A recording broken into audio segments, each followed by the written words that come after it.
Our psalm for this morning is number 88. Lord, you are God who saves me. Day and night I cry out to you. May my prayer come before you. Turn your ears to my cry. I am overwhelmed with troubles, and my life draws near to death. I am counted among those who go down to the pit. I am like one without strength. I am set apart with the dead, like the slain who lie in the grave, whom you remember no more, who are cut off from your care. You have put me in the lowest pit, in the darkest depths. Your wrath lies heavily on me. You have overwhelmed me with all your waves. You have taken from me my closest friends and have made me repulsive to them. I am confined and cannot escape. My eyes are dim with grief. I call to you, Lord, every day. I spread out my hands to you. Do you show your wonders to the dead? Do their spirits rise up and praise you? Is your love declared in the grave, your faithfulness in destruction? Are your wonders known in the place of darkness, or your righteous deeds in the land of oblivion? But I cry to you for help, O Lord. In the morning my prayer comes before you. Why, Lord, do you reject me and hide your face from me? From my youth I have suffered, have been close to death. I have borne your terrors and am in despair. Your wrath has swept over me. Your terrors have destroyed me. All day long they surround me like a flood. They have completely engulfed me. You have taken from me friend and neighbor. Darkness is my closest friend.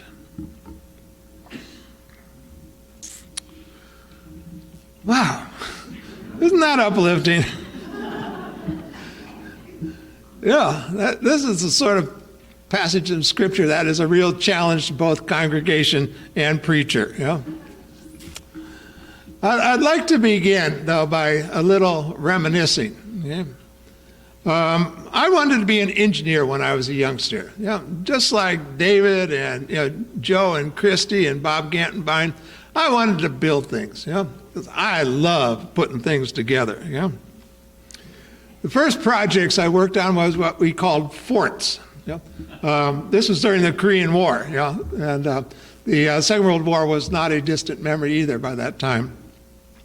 On a generous note, you might say they were clubhouses, but in reality, they're nothing more than shacks built of scrap material and previously used nails that we scrounged, wherever we could find them. But what they lacked in grandeur and good craftsmanship, they made up for in pride because we built it, and that's what engineers do, and that's what I wanted to be, that was a wonderful dream. But it went down in flames when I was in 10th grade. I had signed up for geometry. Now, I'd done well in math before that. Algebra was no great challenge, But geometry, for some reason, just was beyond me, And while I had done well before at 10th grade math, didn't do well at all. I learned much later on there was an explanation for why I got good grades in algebra and did poorly in geometry. It seems that I have a relative deficiency, in visual memory and visual reasoning. For example, it's real hard for me to think in terms of perspective. I can't draw worth beans. And what's worse, if you want to be an engineer, I can't mentally manipulate objects in my mind. So my teachers advised me I ought to consider another career choice. They were right, of course, but when you're in 10th grade, you don't want to see your dreams go down in flames. But I did search for other majors, and I liked chemistry and history. And I learned that there was not a lot of jobs for historians, and the ones that were available didn't pay a whole lot. So I picked chemistry instead. And it was a choice that worked for me. I majored in chemistry, worked as a chemist. Plus, I made a whole lot more money than my historian friends. Life was going just fine. I had no real complaints. And then an opportunity, an invitation, came to me. And the postmark on this invitation was heaven itself. My mentor, speaking for God, said to me, "Richard, I think you have something to offer the church." I thought he was deluded, but the invitations kept coming. And so I went to seminary, and here I am today, standing before you, not as an engineer, not as a chemist, but as a preacher. So a couple of careers went down in flames, and I finally settled on one that has been immensely rewarding. One of the things that I experienced, though, as a result of these changes, was that I spent a lot of time in school. And my family, in moments of teasing, or maybe it wasn't so much teasing, inquired, "You don't like the real world, Richard? Maybe you like the classroom better? What's next? Medical school? Law school?" Well, I shrugged off their jibes and jabs with good humor and a smile, but thinking back on it, if I had known what I was going to be asked to do this morning, I might have gone to law school. I probably would have still be ordained, but I would have gone to law school because the skills that I would have picked up in law school might have been really helpful for me today. A treatment of Psalm 88, could really benefit from someone who has experience in the practice of defending civil suits, who knows the way around the courtroom, who can marshal evidence and present facts so that the defendant can get a fair trial. Because you see, when you look at Psalm 88, what it is an accusation against God. And the psalmist, whoever he was filing a suit for breach of contract. He filed a tort, and the plaintiff, wanted satisfaction. From this brief summary of my educational trajectory, you can imagine with me that I thought it would be possible to build buildings and dams and bridges and things like that. I could perhaps explore the workings of molecules and atoms. You might imagine along with me what it'd be like to be a pastor and a chaplain. But that brief summary does not contain anything which authorizes me or credentials me or suits me for defending a lawsuit in a court. I can claim, and rightly so, that I don't have those credentials. I just don't have them. And furthermore, I assert to you, that God has not retained me as his defense counsel, which is a good thing, because I enjoy being off that hook. Now, I believe that God doesn't need me to defend him. He can take care of those matters all on his own. But if we go into the accusations that the psalmist presents in his suit, perhaps we can follow the subsequent proceedings with a better set of understanding and information. While we know a lot about the complaints and grievances of the psalmist, we don't know much about who this person is. So for the sake of convenience, I'm going to give him a name. I'm going to call him Jacob Ayala, which is Hebrew for John Doe. Okay.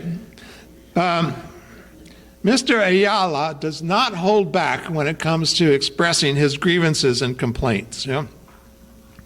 While we may not know a whole lot about him, we know a whole lot about what's troubling him. And we know a whole lot about how that makes him feel.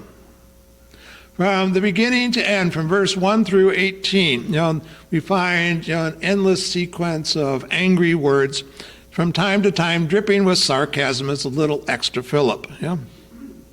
From beginning to end, his disappointments and anger comes forth. He's one fired up man. And it seems at night that all he can do is think about how bad things have turned against him. When it is dark and is quiet, he lies in bed unable to sleep, and his mind just churns with the thoughts of his grievances. In the dark and the quiet of the night, he addresses God. Not so much addresses God as dear Lord, but with an accusing and pointing finger. He points to God and says, why has this happened to me? What have I done? Why have you ignored me? And the list of grievances goes on and on. No matter how often he voices them, how many nights he's tossed and turned in his bed, it seems like his questions have been met with silence and his asking with no answer. He clearly acknowledges his distress. He claims that he's at the point of not caring whether he's alive or dead. And in fact, on some nights, it may seem better to him that if there's, death rather than life. His suffering, as he is quick to point out, is amplified and compounded by the gnawing feeling that it's not going to get any better, that there's no hope for him. Even his friends have turned away from him. The people he thought he could count on, in his time of need, they have turned their back on him and left him high and dry.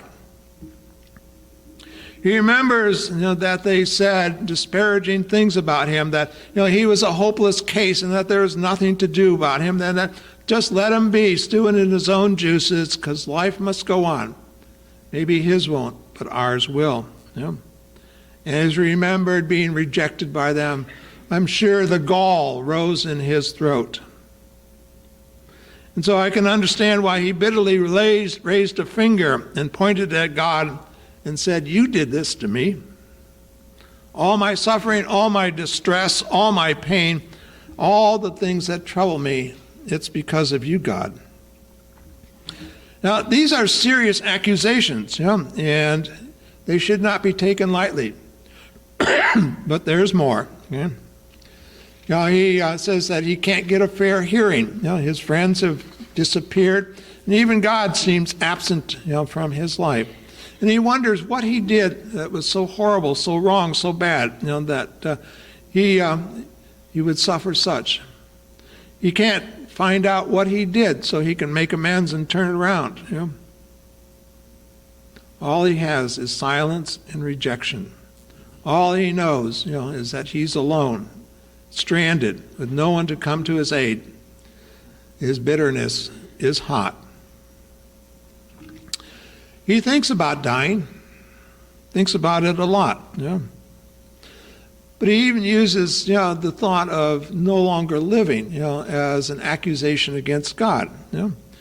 He says, well, God, if you want praises and thanks and prayers, addressed to you, it's not going to come from the pit. If you take me over to the other side, I will be silent. There's nothing I can say. I will have no memory of what you were like. I will have nothing to recall about your goodness and faithfulness. Only those who are down in the pit, have no memory. They have no recollection of you. All they have is their common sense of hopelessness and helplessness. And it is a bitter thing. And that's how the psalm ends. That's how it ends. The accusations have been made. The complaint has been laid out. The suit has been filed. And there's no response. So many questions, but so few answers. Perhaps at this point, we feel that we want to jump in and take God's side. After all, who is this person that he attacks? Our God, the one who has loved us beyond measure. And all he has to say is bad things about him. I can understand, why people would want to jump in and take God's case. And, I think it's admirable that people, feel that they must protect and defend God. Mr. Ayala's complaints and accusations have stirred people up, whenever they read this psalm. And there's something that they want to do. As understandable and perhaps urgent as that impulse is, I would ask you to remember, who's being accused. When you want to do something to help God, remember that the master of the universe, is not, unaware of these sorts of things. His complaints and accusations, are reminiscent of those filed by other psalmists, perhaps not with such force and vigor. They have been voiced by Job. And even Jesus, as he was dying on the cross, pointed, he would have if he could have, he pointed an accusing finger at Jesus as his Father and said, "Why have you deserted me? Why have you rejected me?" God has heard this before, and he's had plenty of experiences with dealings with these things. So as admirable and understandable as our impulse, is to come to God's defense, we need to recognize that God's a big boy and he can handle these sorts of things. So we just need to set it aside. The psalmist, manifest abundant signs of depression. We do not know the source or cause of his malady, but it's there. He can't sleep. He feels unable to shake off the horrible mood he's in. He cannot, separate himself from his obsessive and oppressive thoughts. His emotional anguish is ongoing. He believes he's a hopeless case. His anger is the source of blaming, and moodiness. The signs are sufficient to consider a diagnosis of clinical depression. Now, if he lived today and went and saw his doctor, the doctor would probably prescribe, an antidepressant, Effexor, Benadryl, or whatever, and encouraged him to take a course of psychotherapy. He would have told Mr. Ayala that, if you follow this, direction that I'm providing, this treatment plan, you're likely to feel better in a while. That's today. But we have no indication or no evidence of, what resources were available to Mr. Ayala, or what he did if they had been offered. Perhaps someone told him that life would be better if, he changed the way he thought. Perhaps, someone suggested that he spend more time being grateful than being blaming. He would feel better. If he were told that it'd be better to focus on what he could do rather than to stew in his resentments, he would feel better. That's all good advice, and we hope that, he took that and made a recovery. We also know, as I said, that God can handle himself in disputes of this nature. As I mentioned earlier, God has a wealth of experience in dealing with our complaints and resentments. And I'm convinced that God has the capacity and the willingness, to take even the harshest of criticisms, and turn them around, and from the ashes of a once dead relationship, build something new. With that hope in mind, and before we go home and have our lunch and applaud the happy outcome that we can imagine, there is one loose end yet to tie up, and that's the matter of Mr. Ayala's friends, the ones who abandoned him when he was in his greatest need. People who've experienced and who live with mental illness are likely to be very familiar with the feeling, the experience of rejection by people that they had once counted on. Anyone who's had a serious mental disorder, such as bipolar or schizophrenia, is well aware, that in the public mind, they are best unseen, and silent. It's only when their behavior is out of control, that they get attention. And then it is most often than not, to remove them from our public sight, and to put them in some place where they will not make us feel uncomfortable. They can write the book about being invisible. It is difficult but necessary for those who are invisible and for those who want to remain unseen to acknowledge and welcome and make room for other people's experiences in other people's worlds. And for us as followers of Jesus, who welcomed all and sundry, no matter how disturbing they were, how repulsive their behavior was, how uncomfortable they made people feel, he welcomed them all into his presence and company, offered them food to eat, offered them a hope for the future, did things which they had not expected, and then there was a big difference for them. Too often the followers of Jesus fail to walk with him when those things come across our path. It is perhaps because we don't know how to offer words of welcome. We don't know how to say things which are fitting for the occasion. Perhaps we don't know what to do when confronted with thoughts and actions and moods which we are very uncomfortable with, and which make us feel helpless. For it is true that helplessness and hopelessness can be infectious. There's another thing that I think we as a society, and those of us in that part of society we call the church, have to deal with, and that is the consequences of stigmatizing those with mental illnesses.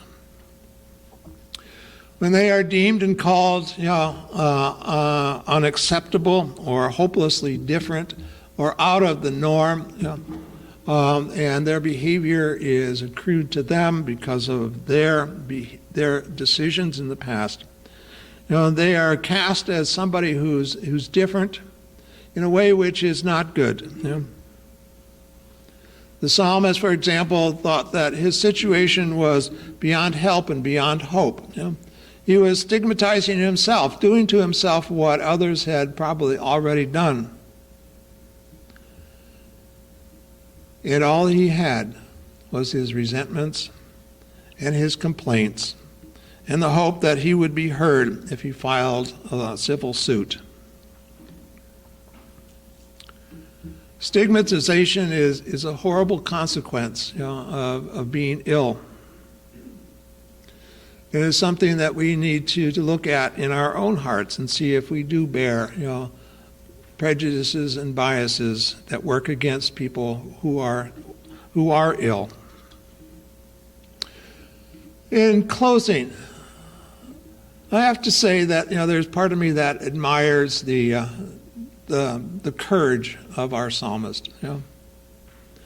I do not endorse or support his assessment of the source and cause of his dismay or disability.